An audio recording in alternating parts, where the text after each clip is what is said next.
Conversion from Compulsory Dancing by Darfri John, also known as Adidas Samraj. The right motive of practice in the total way of divine ignorance is not mere belief or any sophisticated strategy of self-manipulation. The right motive of all practice is the revelation of the living God. That is, each individual who is truly moved to take up this way must have passed through a critical consideration of the total human situation, as well as his own habits of action, feeling, reaction and thinking. Anyone who seriously considers the human situation will naturally observe that we have not brought ourselves into existence, nor can we continue to exist without accepting the relationship of dependence on various primary processes in the realm of nature. We are not self-contained beings. We are transcended by and dependent upon a great process, reality, or God. The usual individual, full of desire and fear, does not tend to consider this matter seriously in his moment-to-moment existence. He generally opens himself to random influences and seeks satisfaction in the conventional or popular stimulations of his body-mind. Thus, he does not truly discriminate between the influences that surround him, and he, therefore, does not tend to be responsible for his personal and relational existence, except for the casual maintenance of conventional patterns of behavior, reactivity, and popular belief. But once an individual is awakened to the serious consideration of human existence, he begins to transcend the stream of casual survival and self-indulgence. The source of his awakening to serious consideration and insight is always a form of crisis. That crisis may appear in the form of personal suffering, the observation of social chaos, and so forth.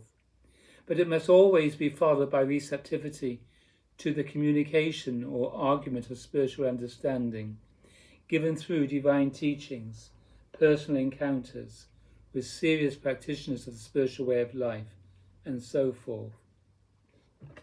Thus, the origins of the way of divine communion are in the psychophysical conversion of the individual to the divine and living truth. That conversion is made through hearing or awakened insight, and it is a conversion from casual and random submission to the conventional stimulations of experience and to responsible surrender to the reality or transcendental condition and process in which we have found ourselves. The conventional disposition of human individuals in this time and place is founded in self-indulgence and self-possessed struggles for experience and survival.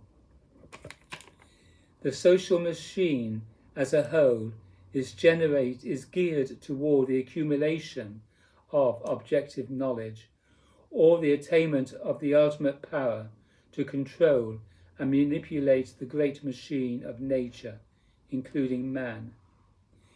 It is this ideal and strategy, coupled with the personal habits of self-indulgence and separative self-interest, that is producing the drama of daily news and events that control and at times shock us all. The individual and the social order of mankind as a whole must awaken from the chaos of efforts toward mere domination and exploitation of the world machine. And likewise, there must be an awakening from the disposition of self-possession, fear, self-indulgence, and separative or immoral reactivity, such as violent anger, sorrowful despair, lustful preoccupation, and so forth.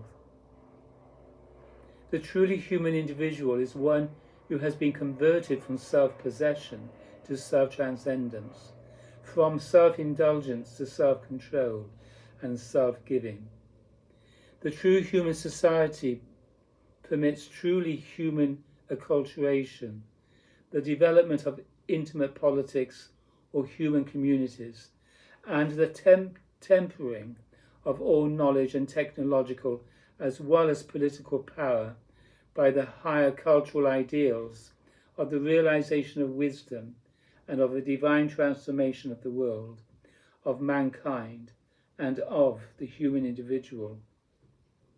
Thus, when the individual awakens to the wisdom of true, right, and serious consideration of the human situation, he becomes converted to a new relationship to the great process in which we are all appearing.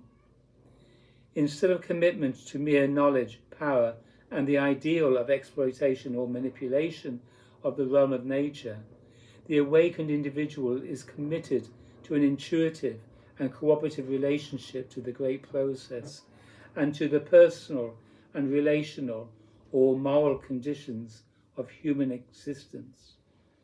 The awakened individual is intuitively established in a disposition that transcends knowledge about the phenomena of the realm of nature.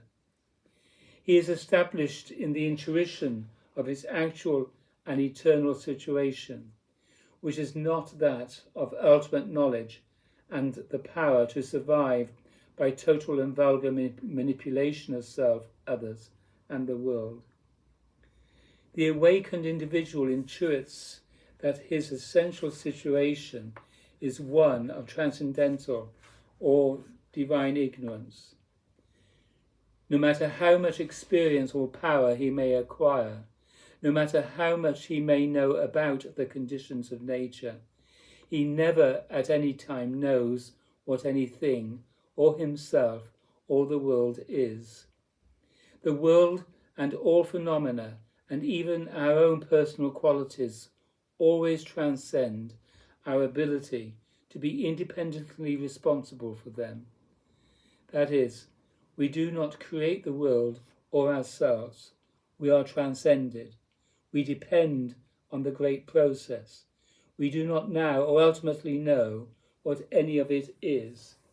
Existence itself always transcends our knowledge. Therefore, the awakened individual is converted from experiential and social chaos, mere knowledge, and the destiny of self-possession.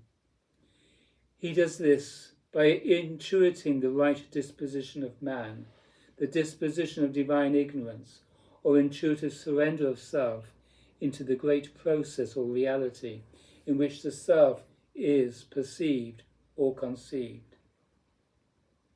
The origins of the way of divine ignorance are in this hearing, this conversion from conventional or self-possessed knowledge and belief, and to the intuitive disposition of surrender or self-transcendence in communion rather than in struggle with the great and divine process in which man and the total world are appearing, changing, and passing. Thus, the foundation of every stage of the way of divine ignorance is this conversion to surrender or self-transcendence in communion with the all-pervading, living, and transcendental reality. The foundation of the way of divine ignorance is psychophysical conversion from self and self-possession to God and God communion. And the initial gesture of practice founded on this conversion is adaptation to new forms of action, that is, to right and self-transcending practices in the sphere of personal and relational or moral existence. Devotees in the way of divine ignorance are devotees of the living God, that is, they live based on intuitive understanding of the human situation, in an active disposition of self-control, self-giving, service, and spiritual devotional surrender to the obvious reality or great process in which we all exist. Such devotees value their truly human intimacy with one another, and they also value the establishment of a general social order, or the culture of mankind, founded on higher wisdom, restraint, and humanizing ideals.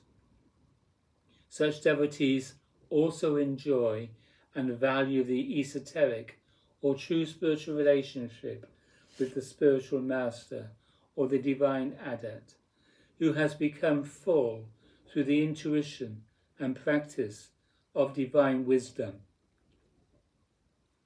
Da, da, da.